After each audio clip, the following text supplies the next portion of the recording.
नमो नमः मित्रों, मैं अंजू शर्मा संस्कृत जीवन में आप सभी का स्वागत करती हूँ। तो जैसा कि मित्रों हम लोग 12वीं कृत महाकाव्य किरातार्जुनीयम का अध्ययन कर रहे थे और अभी तक हम लोगों ने किरातार्जुनीयम के कुल 41 श्लोकों का अध्ययन कर लिया है।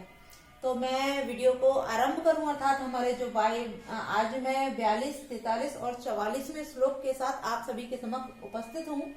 तो मैं जैसे कि 42वां श्लोक है उसको आरंभ करूं, उससे पहले आप सभी लोग अपने दोस्तों के साथ वीडियो की लिंक को शेयर कर दीजिए, जिससे कि अधिक से अधिक लोग वीडियो के साथ लाइव जुड़ सके। साथ ही साथ जिन लोगों ने भी अभी तक चैनल को सब्सक्राइब नहीं किया है, चैनल को सब्सक्राइब कर लीजिए, बेल आइकन प्रेस कर लीजिए, जिससे कि आने वाली सभी वीडियो का नोटिफिकेशन आप तक समय से पहुंचता रहे। और यदि आप सभी लोगों को वीडियो अच्छी लगती है तो वीडियो को लाइक अवश्य किया कीजिए, आप लोग लाइक नहीं करते हैं। तो अभी तक हम लोगों ने 41वें श्लोक तक का अध्ययन कर लिया है। अब जैसा कि हम लोग जानते हैं कि हमारे 1 से लेके 25वें श्लोक तक जो वाचन अर्थात जो वक्ता है वह वनेचर है। वनेचर दुर्योधन के व्यवहार को जान करके युधिष्ठिर से कहता है। तत्पश्चात जो हमारे 25 के बाद जैसे 26वां जो श्लोक है उसमें ये वर्णन किया गया था कि जो युधिष्ठिर थे वो वनेचर को पारितोषित इत्यादि दे करके उसको पुरस्कृत करके उसकी सत्कार क्रिया को करके उसे वापस भेज देते हैं। तत्पश्चात वह कृष्णा सदन जो द्रौपदी का महल होता है अर्थात जो द्रौपदी का भवन होता है उसके अंतर्गत उसके अंदर आकर अपने अनुजों के साथ उस वृत्तांत को बताते हैं। और 27वें श्लोक से जो वक्ता है वो द्रौपदी होती है, वो दुर्योधन के प्रति युधिष्ठिर को उकसाते हुए अर्थात उनके क्रोध को जागृत करने के कारण उनसे इस प्रकार की वाणी को कहना आरंभ करती हैं। तो उन्हीं सारी प्रक्रियाओं में उन्होंने जो पांचों भाई थे जो पांडव थे, जिसमें भीम, सर्वप्रथम भीम की दुर्दशा, तत्पश्चात धनंजय जो अर्जुन है उनकी दुर्दशा का वर्णन करती हैं। उसके बाद में नकुल और सहदेव की, उसके पश्चात अपनी मनोव्यथाओं को व्यक्त करती हैं कि मेरी जो मनोव्यथाएं हैं वो मुझे दुखी कर रही हैं, वो मुझे अंदर अंदर तोड़ रही हैं, इसलिए मैं आपसे कहने के लिए प्रेरित हो रही हूँ। उसके बाद वो युधिष्ठिर की दुर्दशा का वृत्तांत भी उनसे कहती हैं कि आप किस प्रकार पहले रहा करते थे महलों में, जब आप रहते थे आपको जो मंगलकारी गीत होते थे स्तुति गीतों के द्वारा जगाया जाता था, आपके जो पैर थे वो मणियों से जड़ित आसन पर रहते थे, आपके शयन के लिए बहुमूल्य सैया थी, और आज इस प्रकार कहाँ आप कुशों से युक्त जो भूमि है ऐसे स्थान पर आपके पैर पड़ रहे हैं और आप जो सो रहे हैं, शयन कर रहे हैं, वो किस प्रकार इस कठोर भूमि पर सोते हैं और श्यारिणियों के शब्दों के द्वारा आपको जगाया जाता है। तो उसी क्रम में आगे वो कहती हैं, उनके क्रोध को अत्यधिक और जागृत करते हुए कहना आरंभ करती हैं। तो जो हमारा 42वां श्लोक है इसमें उसी चीज का वर्णन किया जा रहा है। तो पहले हम इसका वाचन कर लेते, तत्पश्चात इसको आगे जानते हैं। तो आप सभी लोग मेरे साथ दोहराइए इसको। विहाय शांतिम नृपधाम तत्पुनः प्रसीद संदेहि वधाय वेदशाम व्रजन्ति शत्रून् वधूय निःस्पृहा समेन सिद्धिं मुनयो न भूभृतः। अच्छा, हमारा जो 42वां श्लोक है इसकी जो अंतिम लाइन अर्थात जो चौथा चरण है ये बहुत ही महत्वपूर्ण है। ये कई परीक्षाओं में पूछा जा चुका है और ये एक सूक्ति वाक्य है, ये अति महत्वपूर्ण है। तो आप लोग इस सूक्ति को बहुत ही अच्छे से ध्यान देकर समझिए। तो पहले हम सबसे पहले एक एक शब्द का अर्थ जान लेते हैं। यहाँ क्या कहते हैं, विहाय माने होता है त्याग कर, छोड़ कर। तो यहाँ कर या कर के अर्थ प्रयुक्त तो हो रहा है। तो जैसे हम लोग जानते हैं कि जो कर या कर के लिए कत्वा प्रत्यय का प्रयोग किया जाता है, तो उसी अर्थ में जो लेप प्रत्यय होता है, क्योंकि लेप प्रत्यय जब किसी शब्द में पहले उपसर्ग जुड़ा होता है वहां लेप प्रत्यय का प्रयोग किया जाता है। तो यहाँ लेप प्रत्यय का प्रयोग किया गया है कि विहाय माने छोड़कर, शांति माने शांति को, नृपा हे राजन, हे युधिष्ठिर, धाम तेज, तत् माने इसलिए वही, पुनः माने फिर से, प्रसीद माने प्रसन्न हो जाइए, संदेही माने प्राप्त करके या धारण करके, वधाय नाश के लिए, उनके वध के लिए, विदुषाम किसके वध के लिए, विदुषाम शत्रुओं के, वृजंती माने होता है प्राप्त करते हैं, शत्रुन अवधूय, शत्रुन माने शत्रुओं को, अवधूय माने जीत कर, निष्प्रहा अर्थात निरस्त स्पृहा यस्य सा, जिसकी इच्छाएं, स्पृहा माने होता इच्छाएं, जिसकी इच्छाएं निह माने समाप्त हो गई हैं, जिसकी इच्छाएं समाप्त हो गई हैं, ऐसे। तो यहाँ निष्प्रह अर्थात निष्काम, यहाँ बहुब्रीहि समास का विधान किया गया है। समेन शांति से, सिद्धि माने सफलता को, मुनियों के द्वारा, न माने नहीं, भूभृतः अर्थात राजाओं के द्वारा। तो भूभृता यहाँ षष्ठी तत्पुरुष हो जाता है कि भू के जो स्वामी है, भू के स्वामी, भू के भृत अर्थात भू के स्वामी। तो अब हम देखते हैं इसके एक एक शब्द को जान लिया। अब यहाँ क्या कह रही हैं, तो द्रौपदी जो है युधिष्ठिर से कहते हैं कि नृपा, हे राजन, हे युधिष्ठिर, हे राजन, आप शांतिम विहाय, शांति को छोड़ करके अब आप क्या कीजिए, शांति को त्याग दीजिए। तत्पुनः धाम वधाय विदुषाम, के विदुषाम माने शत्रुओं के, वधाय माने वध के लिए, वध अर्थात विनाश के लिए, कि हे राजन शांति को छोड़कर शत्रुओं के नाश के लिए, तत् माने उसी, पुनः माने फिर से, धाम माने तेज को, फिर से उसी तेज को, संदेही माने धारण कर लीजिए, कि हे राजन आप अब शांति को त्याग करके और शत्रुओं के नाश के लिए, उनके विनाश के लिए जो पराक्रम था आपका, जो पहले पराक्रम था, पुनः उसी पराक्रम को, उसी तेज को आप क्या कीजिए, संदेही माने धारण कर लीजिए, संधान यही अर्थात संधान कर लीजिए, उसको धारण कर लीजिए, और प्रसीद माने प्रसन्न हो जाइए, कि आप पुनः उस तेज को, उस पराक्रम को धारण कीजिए और प्रसन्न हो जाइए। आगे कहती हैं कि निष्प्रह, जो निष्काम, कौन, मुनिया, जो मुनि लोग होते हैं, जो सिद्धि करते हैं अर्थात जो तपस्वी होते हैं, वो कैसे होते हैं, निष्काम, उन्हें किसी भी चीज की कामना नहीं होती है। ऐसी किसी चीज की इच्छा न करने वाले उन मुनियों के द्वारा, समेन शांति से, शत्रु, अब यहाँ शत्रु किसको बताया गया है, मुनियों के शत्रु कौन होते हैं, जो काम, क्रोध, लोभ, मद, मोह, मत्सर होते हैं। तो वह 6 शत्रुओं को अवधूय माने जीत कर, कि निष्काम जो मुनि होते हैं, उन मुनियों के द्वारा, वह मुनि शांति के द्वारा इन 6 शत्रुओं को जीत करके, सिद्धम माने सिद्धि को, प्रजंति माने प्राप्त करते हैं, न भूभृता, ना कि राजा लोग। अब यहाँ कहती हैं द्रौपदी युधिष्ठिर से कहती हैं कि हे राजन, आपने अभी तक जो शांति धारण कर रखी है, ऐसी उस शांति का त्याग कर दीजिए, उस शांति को अब विहाय माने छोड़ दीजिए, और अपने शत्रुओं से युद्ध करने के लिए अर्थात उनके नाश के लिए, उनके विनाश के लिए, उनके वध के लिए फिर से उसी तत्पुनः, फिर से तत् माने उसी, धाम माने तेज को, तेज अर्थात उसी पराक्रम को, संदेही फिर से धारण कर लीजिए, और प्रसीद माने प्रसन्न हो जाइए।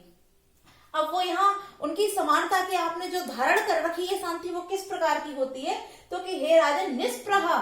जिनकी इच्छाएं समाप्त हो गई हैं, ऐसे मुनियों, ऐसे मुनि लोग, जो निष्काम मुनि लोग होते हैं, वह शांति के द्वारा, शमेन माने शांति के द्वारा 6 शत्रुओं को, अब वो शत्रु भी ऐसे नहीं जिनसे युद्ध किया जाए, उनको तप के द्वारा ही पराजित किया जाता है। ऐसे काम, क्रोध, लोभ, मद, मोह, मत्सर जो 6 शत्रु होते हैं, ऐसे 6 शत्रुओं को अवधूय माने जीत करके सफलता, सिद्धि माने सफलता को प्राप्त करते हैं। कौन, राजा लोग, अर्थात जो अपने शांति धारण कर रखी है, वह शांति कौन धारण करता है, मुनि लोग। उन मुनियों के द्वारा शांति मार्ग से शत्रुओं को जीता जाता है, न भूभृता, राजाओं के द्वारा नहीं। अर्थात जो राजाओं का कार्य है वो है युद्ध करना, इसलिए आप मुनियों की तरह आपने जो शांति धारण कर रखी है, उस शांति को त्यागिए और अपने पराक्रम को धारण करके उन शत्रुओं का नाश कीजिए, क्योंकि आपने जो शांति धारण कर रखी है, यह शांति जो है वो मुनियों का आभूषण होती है, मुनियों के द्वारा धारण की जाती है, राजाओं के द्वारा नहीं। तो आप लोग सूक्ति वाक्य को पुनः एक बार देख लीजिए कि समेन सिद्धिम मुनियो न भूभृता, जो शांति के द्वारा सफलता प्राप्त की जाती है वो मुनियों के द्वारा की जाती है, ना भूभृता, ना कि राजाओं के द्वारा। इसलिए हे राजन, शांति को त्यागिए और अपने पराक्रम को पुनः धारण कीजिए। तो हमारा ये जो 42वां श्लोक है वो पूरा क्लियर हो चुका है और आप सभी को अच्छे से समझ में आ गया होगा। तो अगले हम श्लोक की ओर बढ़ते हैं। हमारा जो 43वां श्लोक है इसका वाचन करते हैं, तत्पश्चात इसको भी जानते हैं। तो आप सभी मेरे साथ दोहराइए। पुरः सराधाम बता यशोधना सुदुस्साहं प्राप्य निकारमीदृशं भवादृशास्येदधिकुर्वते रतिं निराश्रया हन्त हता मनश्विता। अब यहाँ भी वो उसी मनश्विता अर्थात स्वाभिमानिता को धिक्कारते हुए कहते हैं कि हे राजन, आपने जो शांति धारण कर रखी है उसको त्यागी, और इस प्रकार से फिर उनको प्रेरित करते हुए कहती हैं। तो यहाँ जो हमारा 43वां श्लोक है इसकी भी जो अंतिम लाइन है ये बहुत ही महत्वपूर्ण है, अर्थात ये भी सूक्ति लाइन है। आप इसको भी बहुत अच्छे से ध्यान रखिए, और इसको मैं तो आप सभी से कहती हूँ कि आप लोग सूक्ति वर्णों को, जो सूक्ति पंक्तियां हैं इनको नोट करते जाइए और इनका अध्ययन। लेकिन आप लोगों ने अगर नहीं भी किया है तो हम कुछ अपनी 1-2 वीडियो बना लेंगे जिनमें सभी सूक्तियों, जो मुख्य मुख्य सूक्तियां हैं उनके विषय में भी आप सभी के समक्ष लेकर आऊंगी। तो आप एक एक शब्द के अर्थ को जानते हैं पहले कि पुरः सरा जो अग्रणी है, पहले गिने जाते हैं, ऐसे धाम बतान तेजस्वियों में जो अग्रणी है, यशोधना यश ही है धन जिसका, यशः एव धनम येषाम ते, यश ही है धन जिसका, यशोधरा ऐसे यश वाले। तो यहाँ बहुब्रीहि समास का विधान किया गया है। सुदुस्सहं प्राप्य, सुदुस्सह, सु माने दुर्लभ अर्थात जो कठिनता से, सुदुस्सहं अर्थात जो कठिनता से सहन किया जाए ऐसा, प्राप्य माने प्राप्त करके, निकारम अपमान को, ईदृशम ऐसे, भवादृशा भवात ईदृशा अर्थात आप जैसे, च अधिकुर्वते चेद अधिकुर्वते माने प्राप्त करते हैं, रतिम माने आनंद को या संतोष को, निराश्रया निरस्त आश्रय, यस्या अर्थात जिसका आश्रय नष्ट हो गया है ऐसे निराश्रय। यहाँ भी बहुब्रीहि समास का विधान किया गया। हंस माने हे, अरे खेद है, आश्चर्य है, हता माने नष्ट हो गई है, मनश्विता स्वाभिमानिता या मनश्विता। अब हम देखते हैं कि यहाँ वो कहती हैं, द्रौपदी युधिष्ठिर से कहना आरंभ करती हैं कि धाम बताम जो तेजस्वी हैं, ऐसे तेजस्वियों में पुरः सरा पहले गिने जाने वाले, जो तेजस्वियों में भी सबसे पहले गिने जाते हैं अर्थात अग्रणी है, यशोधना और जिनका यश ही जिनका धन है, ऐसे कि तेजस्वियों में पहले गिने जाने वाले अर्थात अग्रणी, और यश ही धन है जिसका, ऐसे यश वाले। भवादृशा आप जैसे, भवात ईदृशा अर्थात आप जैसे, ईदृशम इस,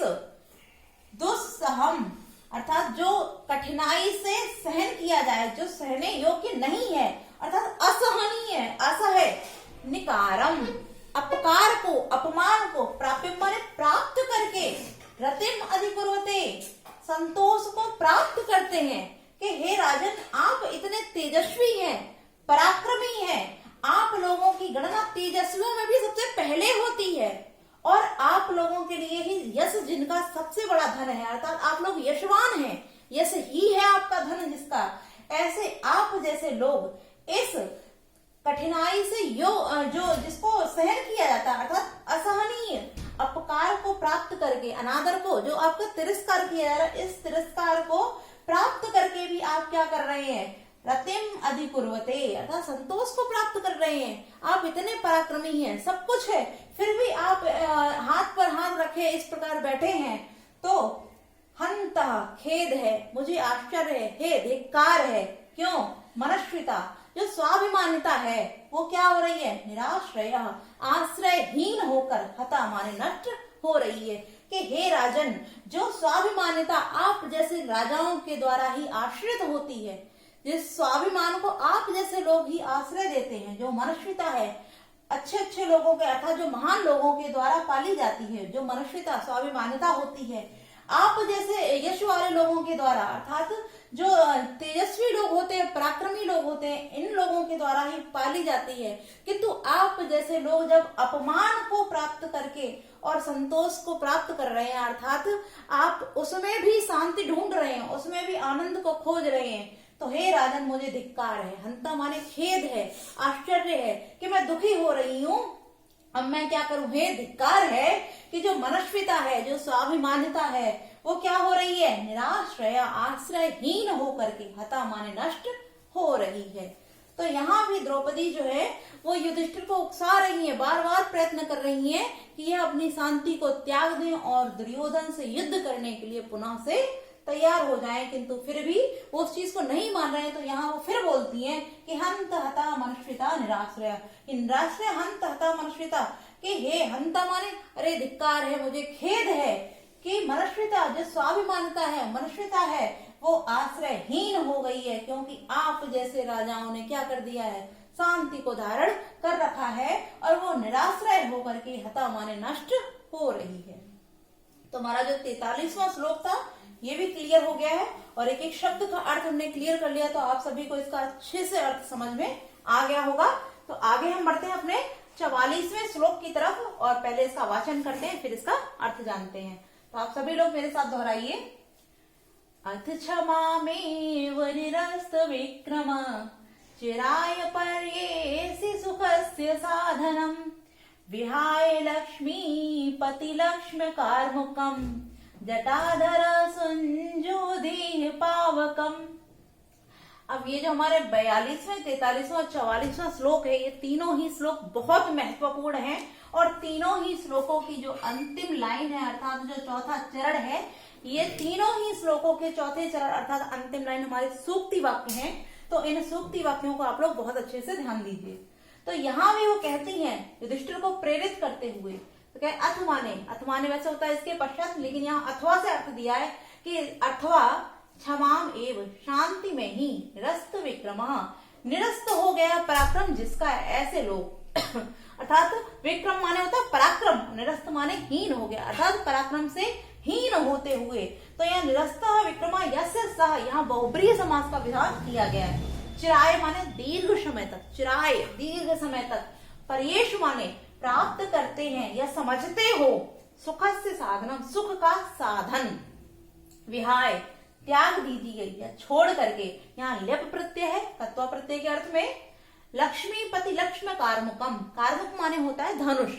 और लक्ष्मीपति लक्ष्म यहाँ राज चिन्ह स्वरूप अर्थात राज्य का जो चिन्ह होता है उस राज चिन्ह के साथ में इसकी तुलना की गई है। और यदि हम देखते हैं लक्ष्मी पति यहाँ, तो लक्ष्म्या पति अर्थात लक्ष्मी के पति, तो यहाँ षष्ठी तत्पुरुष समास हो जाता है। यदि इन दोनों शब्दों को देखते हैं लक्ष्मीपति लक्ष्मी कार्मुकम, तो यहाँ लक्ष्मीपति लक्ष्मी कार्मुकम लक्ष्मी कार्मुकम, तो यहाँ कर्मधारय समास का विधान हो जाता है। और कहीं कहीं इस संपूर्ण शब्द में बहुब्रीहि समास भी बताया गया है। तो यहाँ लक्ष्मीपति में षष्ठी तत्पुरुष समास, लक्ष्मी कार्मुकम में कर्मधारय भी है और लक्ष्मी अर्थात लक्ष्मीपति लक्ष्मी कार्मुकम में कर्मधारय भी है और इसमें बहुब्रीहि भी कहीं कहीं बताया जाता है। तो इसमें दोनों ही समास हो जाते हैं। आगे देखते हैं, आगे क्या बोलते हैं कि जटाधर, जिन लोगों ने जटाएं धारण कर रखी हैं। अब जटाएं कौन धारण करता है, जो मुनि लोग होते हैं, तपस्या करते हैं, जो ब्रह्मचारी होते हैं, जो यज्ञ इत्यादि करते हैं, ऐसे जटाएं धारण करके संजूधी प्रसन्न कीजिए, यज्ञ कीजिए, पावकम अग्नि को। तो यहाँ अब वो कहना आरंभ करती हैं, द्रौपदी कहती हैं कि अथवा, यहाँ वो प्रेरित करते हुए कहते हैं कि हे राजन मनुष्यता हमारी नष्ट हो रही है। अब उसके बाद कहती हैं अथवा अब आप क्या कीजिए कि विक्रम निरस्त अर्थात निरस्त विक्रमा पराक्रम से रहित होकर अर्थात जिसका पराक्रम नष्ट हो गया है, ऐसे पराक्रम से रहित होकर क्षमाम एव क्षमा को ही अर्थात शांति को ही, सुखस्य साधनम चिराय, चिराय माने दीर्घ समय तक सुख का साधन, परयेष माने समझते हो कि हे राजन यदि आप ऐसा नहीं कर सकते, जो उन्होंने 2 श्लोकों में कहा कि यदि आप ऐसा नहीं कर सकते, आप अपनी शांति को त्याग कर शत्रु के नाश के लिए पुनः उस तेज को नहीं धारण कर सकते हैं, तो आप क्या कीजिए कि तो आप कैसे हैं निरस्त विक्रमा, जिनका पराक्रम नष्ट हो चुका अर्थात पराक्रम से रहित होकर, क्षमा एव और क्या शांति को ही आप दीर्घ समय तक सुख का साधन, परयेष माने समझते हैं, तो क्या कीजिए लक्ष्मीपति लक्ष्म अर्थात लक्ष्मीपति, जो लक्ष्मीपति जो विष्णु है उनका जो चिन्ह होता है, लक्ष्मी माने जो चिन्ह है क्या, कार्मुकम जो धनुष, अर्थात यहाँ कहते हैं कि लक्ष्मीपति जो विष्णु का चिन्ह है क्या, कार्मुकम माने धनुष, उसको विहाय माने त्याग दीजिए। कि आपने ये जो लक्ष्मी के पति का जो चिन्ह बोला गया है, कार्मुक जो आपने धनुष धारण कर रखा है, इस धनुष को आप क्या कीजिए, विहाय माने त्याग करके, जटाधर जो तपस्वी होते हैं उनके समान जटाएं धारण कर लीजिए। और क्या कीजिए, पावकम अग्नि को, सुंजुधि उस हवन के द्वारा अर्थात यज्ञ इत्यादि करके उस अग्नि को प्रसन्न कीजिए, अर्थात उसमें आप क्या कीजिए, उसमें हवन इत्यादि कीजिए। तो यहाँ द्रौपदी उनको बार बार प्रेरित करती हैं कि हे राजन, आप युद्ध के लिए सज्ज हो जाइए, आप उस दुर्योधन से अपने जो उसने आपका तिरस्कार किया, अपकार किया, उसका बदला लीजिए। किंतु यदि फिर भी आप क्या कर रहे हैं, आपने अपने पराक्रम को त्याग दिया है, आप अपने पराक्रम से रहित हो गए हैं और आप क्या कर रहे हैं कि शांति को ही आप दीर्घ समय तक सुख का साधन मानते हैं। आप ऐसा ही मानते हैं कि जो शांति है उसके द्वारा ही सुख प्राप्त हो सकता है। तो आप क्या कीजिए कि लक्ष्मी के पति अर्थात विष्णु का जो चिन्ह है क्या, जो धनुष, उसको धनुष को त्याग दीजिए। जो आपने धनुष धारण कर रखा है उस ऐसे धनुष को त्याग दीजिए। और त्याग करके क्या कीजिए कि जैसे मुनि लोग क्या करते हैं, लंबी लंबी जटाएं धारण करके तपस्या करते हैं, यज्ञ करते हैं और अग्नि को प्रसन्न करते हैं, तो आप भी जटाधर जटाओं को धारण करके अग्नि में यज्ञ इत्यादि कीजिए और अग्नि को प्रसन्न कीजिए। तो आज के लिए हमने अपने 42वें, 43वें, 44वें तीनों श्लोकों का अध्ययन कर लिया और अच्छे से इसको समझ भी लिया है। और मुझे नहीं लगता अब इनमें से कोई भी शब्द ऐसा छूटा है जिससे संबंधित हमारा कोई प्रश्न रह गया है। हमने एक एक शब्द को बहुत अच्छे से क्लियर कर दिया है और सभी शब्दों का अर्थ जानते हुए और इनके जो समास इत्यादि शब्द हैं उनका भी अध्ययन कर लिया है। तो हमने तीनों ही श्लोकों का अच्छे से वाचन किया है, अध्ययन किया है और जो सूक्ति वर्ण है उनको भी देख लिया है। तो आज के लिए हम इतना ही रखेंगे। अगर आप सभी को वीडियो अच्छी लगी है तो वीडियो को लाइक कीजिए और जिन लोगों ने भी अभी तक चैनल को सब्सक्राइब नहीं किया, इस चैनल को सब्सक्राइब अवश्य कीजिए। साथ ही साथ यदि आपको मेरी वीडियो अच्छी लगती है, आपको ये सभी चीजें अच्छे से क्लियर होती हैं, व्याकरण और हमारी साहित्य की 2 कक्षाएं चलती हैं, तो आप सभी लोग दोनों ही कक्षाओं को अटेंड किया कीजिए। साथ ही साथ अपने मित्रों को भी हमारे चैनल के साथ अवश्य जोड़िए और आप लोग हमारे चैनल को फॉलो भी कीजिए और अपने दोस्तों को हमारे चैनल के साथ अवश्य जोड़िए। तो आज के लिए इतना ही। नमो नमः मित्रों।